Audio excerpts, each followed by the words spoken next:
ప్రభుత్వం సీఎంపై అధికార పార్టీ ఎమ్మెల్యేలు ప్రశంసలు కురిపిస్తూ ఉంటారు.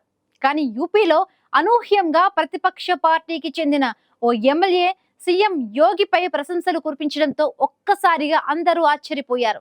అయితే అంతలోనే సీఎం యోగిపై ప్రశంసలు కురిపించిన మహిళా ఎమ్మెల్యేపై సమాజ్వాదీ పార్టీ వేటు వేసింది.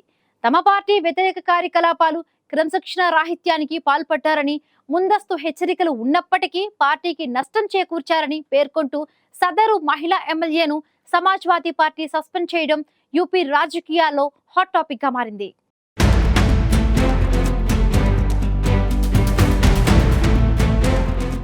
ఒకప్పటి రాజకీయాలకు నేటి రాజకీయాలకు ఎంతో వ్యత్యాసం ఉంది. రాజకీయాల్లో ప్రతిపక్ష నేతలు అంటే సహజంగానే ప్రభుత్వంపై విమర్శలు చేస్తారు.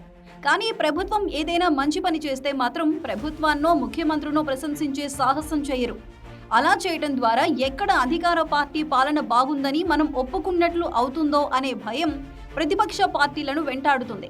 అందుకే ప్రభుత్వం మంచి చేసినా దానిలోని లోపాలను వెతికి మరీ విమర్శించేందుకే ప్రతిపక్షాలు మొగ్గు చూపుతాయి. కానీ ప్రభుత్వం చేసే మంచి పనులపై మాత్రం ప్రశంసలు కురిపించవు. ఒకవేళ ఎవరైనా ప్రభుత్వం చేసే పనుల్ని గుర్తించి వారిపై ప్రశంసలు కురిపిస్తే చివరకు సొంత పార్టీ నుంచి వేటు పడటం తప్ప మరేమీ లభించదు. ఇప్పుడు ఈ విషయాలను చెప్పడానికి కారణం ప్రభుత్వంపై ప్రశంసలు కురిపించిన ఓ మహిళా ఎమ్మెల్యేపై సొంత పార్టీ వేటు వేయటమే.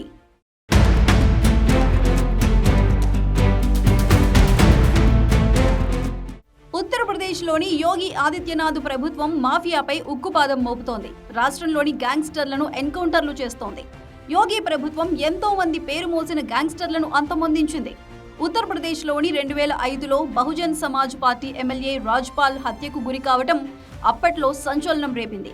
పూజాపాల్ను వివాహం చేసుకున్న తర్వాత 10 రోజులకే రాజ్పాల్ హత్యకు గురయ్యారు. నాటి ఉప ఎన్నికల్లో రాజ్పాల్ చేతిలో ఓటమి పాలైన అప్రాఫ్ అహ్మద్ తన సోదరుడు అతీష్ సాయంతో ఈ దారుణానికి పాల్పడినట్లు ఆరోపణలు వచ్చాయి. ఈ హత్య తర్వాత పూజాపాల్ రాజకీయాల్లోకి ప్రవేశించి తన భర్త రాజ్పాల్ స్థానంలో ఎమ్మెల్యేగా ఎన్నికయ్యారు. గ్యాంగ్స్టర్ నుంచి రాజకీయ నేతగా ఎదిగిన అతీష్ అహ్మద్ గతంలో ఎమ్మెల్యేగా, ఎంపీగాను పనిచేశారు. గ్యాంగ్స్టర్ రాజకీయ నేత అతీక్ అహ్మద్ పై దాదాపు 100 క్రిమినల్ కేసులు ఉన్నాయి. ఆ తర్వాత వేర్వేరు కేసుల్లో అతీక్, అప్రాఫ్లు దోషులుగా తేలారు. 2023లో ఓ కేసు విచారణ సందర్భంగా వైద్య పరీక్షల కోసం తరలిస్తున్న సమయంలో జర్నలిస్టులా వచ్చిన 3 వ్యక్తులు అతీక్, అప్రాఫ్లను తుపాకులతో కాల్చి చంపారు. అంతకు కొన్ని గంటల ముందే అతీక్ కుమారుడు అసద్ కూడా పోలీసుల ఎన్కౌంటర్లో మరణించాడు. ఈ ఘటనలే ఇప్పుడు యూపీ రాజకీయాల్లో మరోసారి చర్చకు వచ్చాయి.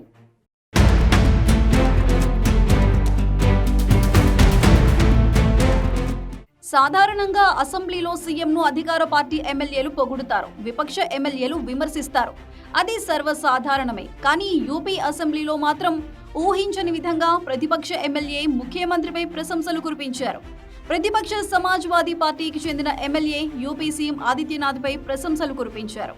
సమాజ్వాదీ పార్టీ ఎమ్మెల్యే పూజాపాల్ తన భర్త రాజుపాల్ హత్యకు కారణమైన గ్యాంగ్స్టర్ అతీక్ అహ్మద్ను ఎన్కౌంటర్ ద్వారా అంతం చేసినందుకు ఉత్తరప్రదేశ్ ముఖ్యమంత్రి యోగి ఆదిత్యనాథ్కు కృతజ్ఞతలు తెలిపారు. ఉత్తరప్రదేశ్ అసెంబ్లీలో విజన్ డాక్యుమెంట్ 2047 పై 24 గంటల పాటు సుదీర్ఘ చర్చ నిర్వహించారు. ఇందులో భాగంగా బీఎస్పీ ఎమ్మెల్యే పూజాపాల్ తన భర్త అయిన బీఎస్పీ మాజీ ఎమ్మెల్యే రాజుపాల్ హత్య కేసులో నిందితుడిగా ఉన్న అతీక్ అహ్మద్ ఆగడాలపై చర్యలు తీసుకున్న యోగి ప్రభుత్వం తనతో పాటు అనేక మంది మహిళా బాధితులకు న్యాయం చేసిందని ప్రశంసలు కురిపించారు. అతీక్ వంటి నేరగాళ్లపై యోగి సర్కార్ తీసుకుంటున్న చర్యలు ప్రశంసనీయమని పూజాపాల్ పేర్కొన్నారు. ఉత్తరప్రదేశ్లో నేరాల అదుపు కోసం ప్రభుత్వం తీసుకుంటున్న చర్యలపై రాష్ట్రం మొత్తం ముఖ్యమంత్రి వైపే చూస్తోందని ఎమ్మెల్యే పూజాపాల్ వ్యాఖ్యానించారు.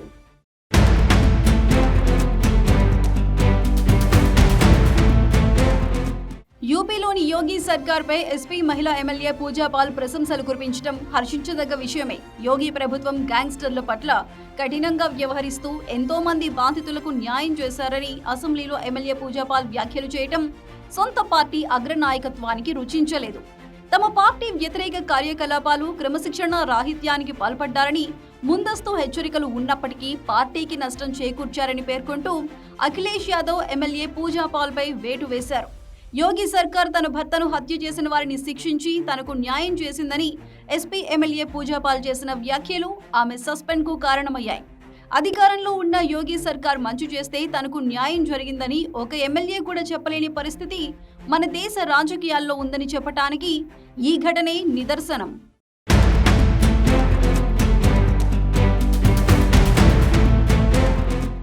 ఏ రాష్ట్ర ప్రభుత్వం అయినా ప్రజలకు మేలు చేస్తే దాని విపక్షాలు సైతం స్వాగతించాలి.